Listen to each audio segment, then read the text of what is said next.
Tadi kami membahas tentunya perkembangan situasi terakhir, situasi makro yang berkaitan dengan kondisi sekarang. Dan kami juga menyampaikan bahwa salah satu isu penting yang harus diperhatikan itu adalah kemungkinan mengenai risiko kenaikan harga-harga yang bisa terjadi akibat dari pelemahan rupiah. Semua itu terkait ke National Single Window di Kementerian Keuangan, sehingga penerimaan negara pasti akan meningkat signifikan. Nanti yang seperti tadi saya jelaskan, hampir tidak mungkin orang lari dari situ, karena kan kita monitor, dan semua ini dibangun oleh anak-anak muda Indonesia. Dan kita tidak memakai uang yang berlebihan, kita pakai dana program. Dan saya kira kalau dulu kita ingat EKTP triliunan rupiah, ini sampai hari ini kita belum keluar berapa puluh miliar pun belum. Jadi banyakan gaji. Lainnya otak, karena ini adalah bisnis otak dan ekosistem yang sudah ada kita sempurnakan, kita koneksikan. Itu saya kira yang menjadi sangat penting untuk disadari, bahwa dengan GovTech ini nanti Presiden akan berkunjung ke Bali melihat untuk provinsi tanggal antara 6, 7, 8, 9 bulan Juli. Itu nanti akan jadi model. Tapi sekarang sedang berjalan di 42 provinsi, kabupaten kota, piloting untuk ini. Dan kemarin di Banyuwangi sudah berjalan dan sangat sukses. Kita belajar dari model ini. Nanti kalau 42 ini sukses, Oktober tahun ini akan roll out nasional. Seluruh 514 kabupaten akan terhubung.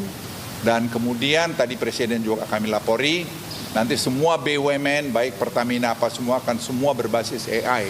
Dan ini saya kira akan membuat penghematan tidak tahu berapa puluhan miliar atau mungkin ratusan miliar ke depan ini.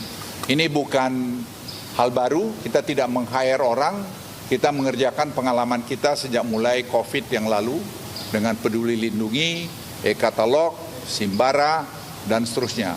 Saya kira itu yang sangat penting untuk kita sampaikan semua. Kita harus bangga menjadi orang Indonesia, jadi kita harus kompak, karena ini penting. Bahwa di sana sini ada yang kurang, ya kita perbaikin rame-rame, tidak bisa dikerjakan oleh satu orang. Dan tadi Presiden saya kira sangat jelas memberikan arahannya, kami laporkan juga semua, tadi yang negatif, surplus daripada semua, dan solusi. Kita juga harus bicara solusi, tidak hanya bicara masalah, identified masalah, tapi kita juga harus datang dengan solusi.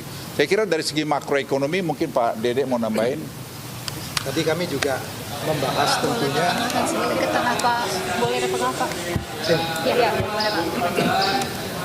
Tadi kami juga membahas tentunya perkembangan situasi terakhir, situasi makro yang berkaitan dengan kondisi sekarang.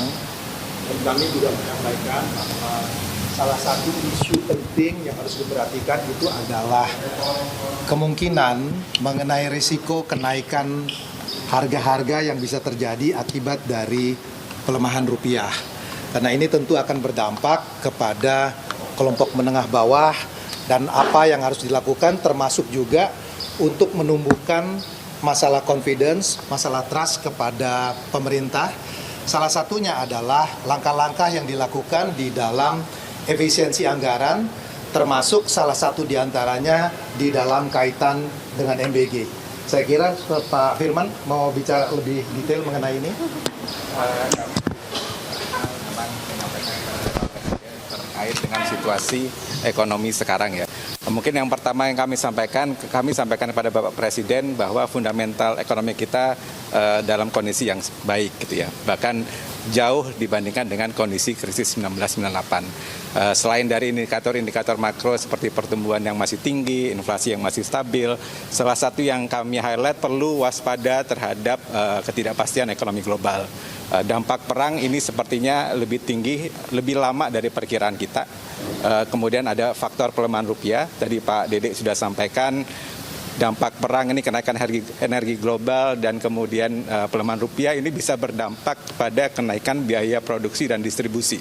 Dan kalau teman-teman lihat kan IHK inflasi 3%, tapi IHPB itu di 5%. IHPB itu di sekitar 7%. Dan ini yang perlu diantisipasi nanti di semester kedua, tapi saya kira pemerintah sudah mempersiapkan langkah-langkahnya. Nah, kemudian di tengah ketidakpastian global ini, saya kira confidence harus kita terus perkuat. Salah satunya komitmen Bapak Presiden terkait defisit fiskal ini harus kita bisa jelaskan dengan lebih detail. Pak Presiden tadi menyampaikan efisiensi anggaran ini akan dilakukan termasuk untuk program-program prioritas seperti MBG. Jadi tadi angkanya cukup besar yang kita bisa hemat dari sisi MBG ya. Bahkan kita juga ada langkah-langkah untuk meningkatkan dari sisi penerimaan. Kemudian mungkin yang terakhir juga kami sampaikan terkait dengan pelemahan rupiah, kita juga harus melihatnya secara komprehensif dari sisi neraca pembayaran. Ada beberapa langkah konkret yang kita bisa lakukan gitu ya untuk memperkuat devisa. Kalau teman-teman lihat di neraca pembayaran kita, salah satu potensi yang masih bisa ditingkatkan adalah pendapatan sekunder. Ini adalah remitansi dari tenaga kerja kita di luar gitu kan. Kalau kita bandingkan dengan Filipina, jumlahnya masih lebih rendah Indonesianya gitu ya. Artinya program-program Bapak Presiden untuk meningkatkan pekerja migran berkualitas seperti perawat, electrician dan segala macam itu bisa membantu meningkatkan devisa ke depan. Di luar itu salah satu area yang juga bisa ditingkatkan adalah wisatawan ya. Jadi kita bandingkan dengan beberapa negara, jumlah wisman kita kan masih relatif lebih rendah. Tahun lalu sekitar 15 juta, Vietnam 20 juta, Thailand 30 juta, Malaysia 40 juta gitu kan. Kalau kita bisa meningkatkan wisman lebih tinggi dalam waktu ke depan ini tentu akan bisa membantu meningkatkan devisa kita. Salah satu kebijakan yang sebenarnya tidak butuh anggaran, misalkan kita bisa ngasih bebas visa kunjungan misalkan ke beberapa negara yang emang pendapatannya tinggi dan memang tertarik untuk datang ke Indonesia gitu kan. Dan ini saya kira beberapa negara ASEAN tadi juga sudah menerapkan gitu kan. Ini beberapa masukan yang kami sampaikan kepada Bapak Presiden. Jadi dari tadi yang mengenai gaptek sebagai penutup, itu nanti pemerintahan Presiden Prabowo ini akan berbasis digitalisasi dengan support AI.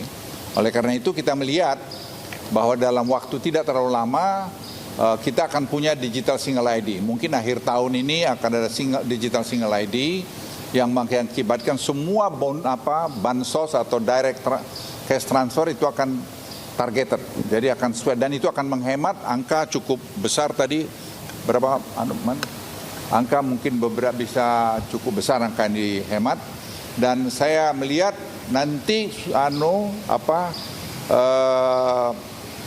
subsidi tidak akan lagi ke barang. Subsidi akan langsung kepada yang penerima. Karena rata-rata kita kumpulkan semua bansos itu dengan cash transfer dan seterusnya ada 5,4 juta rupiah per orang. Dan ini nanti akan dikelompokkan dengan AI.